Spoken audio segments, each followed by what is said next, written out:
Well, Canterbury Tales is a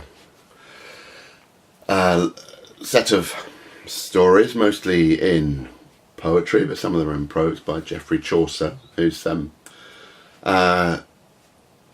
called the father of English literature. And it's, I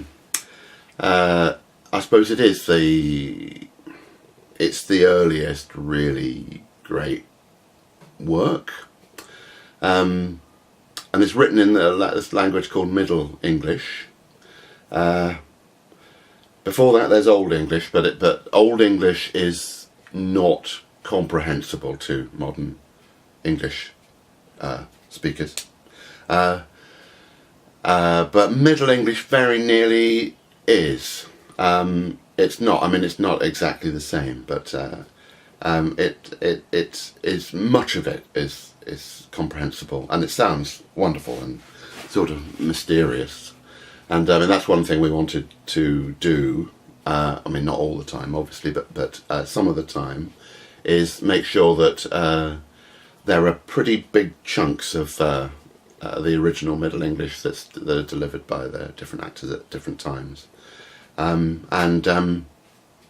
think it's got a very sort of, especially inside the chapel, or inside the church where we'll be working in Brighton. It's got a really mysterious, dark, mysterious sort of feel to it, which I really like. And we I mean, as the group often does, we're that's being backed by what would you call it? Sort of Gregorian chant type vocals.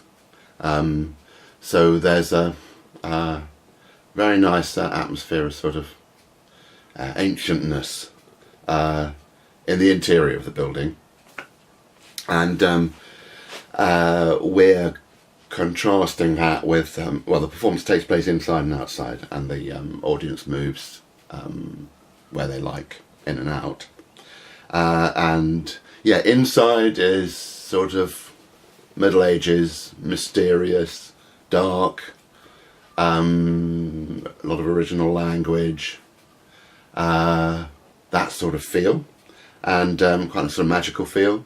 And outside, the stories are being told, and mostly in modern English, and they're almost entirely in the actors' own words. So the actors are improvising using storytelling technique, and that is they're all telling their.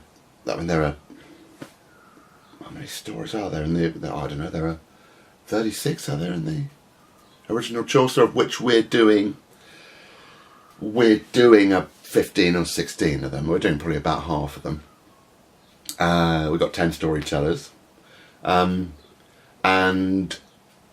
they all happen outside, on the outside of the church, amongst the it's a very beautiful exterior and interior. The church, we're doing it in Brighton, at Preston Old Church, St Peter's, and it's got a lovely interior with some original wall paintings. It's fabulous in there. And then outside, very nice graveyard with yew trees and stuff like that. And that's where the stories get told. Yeah, that's largely in modern English, and it's all improvised by the performers. So that atmosphere is a lot of them are. Many of the stories are well, they're rude. Most of them are to do with love and sex. They're straightforward. A lot of them are straightforward and funny. There are lots of farting jokes and things like that. Very robust, bawdy, really hilariously funny, many of them, I think. And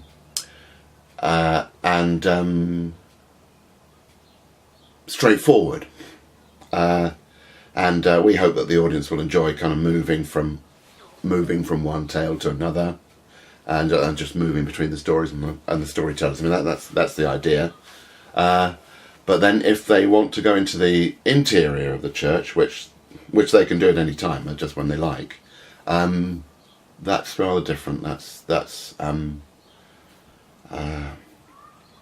We're hoping to create the sort of uncanny feeling that you get when you visit ancient ruins and things, and have a feeling of a lot of time having passed between the time of writing and the present time, which it has, because Chaucer died in 1400, so they were written about 1380, so it's a long time ago, and it's amazing that they come across as so, how shall I say, not exactly contemporary, well, accessibly modern. They are contemporary, really. The plots of many of these comedies are exactly the same as modern comedies. You know, there's three blokes all trying to screw the same woman and stuff like that. So nothing much has changed there in all those centuries. Yeah, lovely stuff. So yeah. I've always loved Chaucer. Studied it at school, as many people did, and long wanted to do it. So we did it we did it about 10 years ago, a couple of years running, and we all had a whale of a time doing that. And so, when was it? The year before last. Yeah, we revived it. We got it out again, and developed it quite a bit, and we did that, and then. A year and a half ago, we decided we wanted to take it somewhere. So we looked at the Brighton Festival, which is not too far from here, and seemed very lively and sort of welcoming sort of place, with quite a bit of site-specific theatre and environmental theatre being done. So we thought that we would make a good place for us to take it, and so we're looking forward to doing that in the middle of May.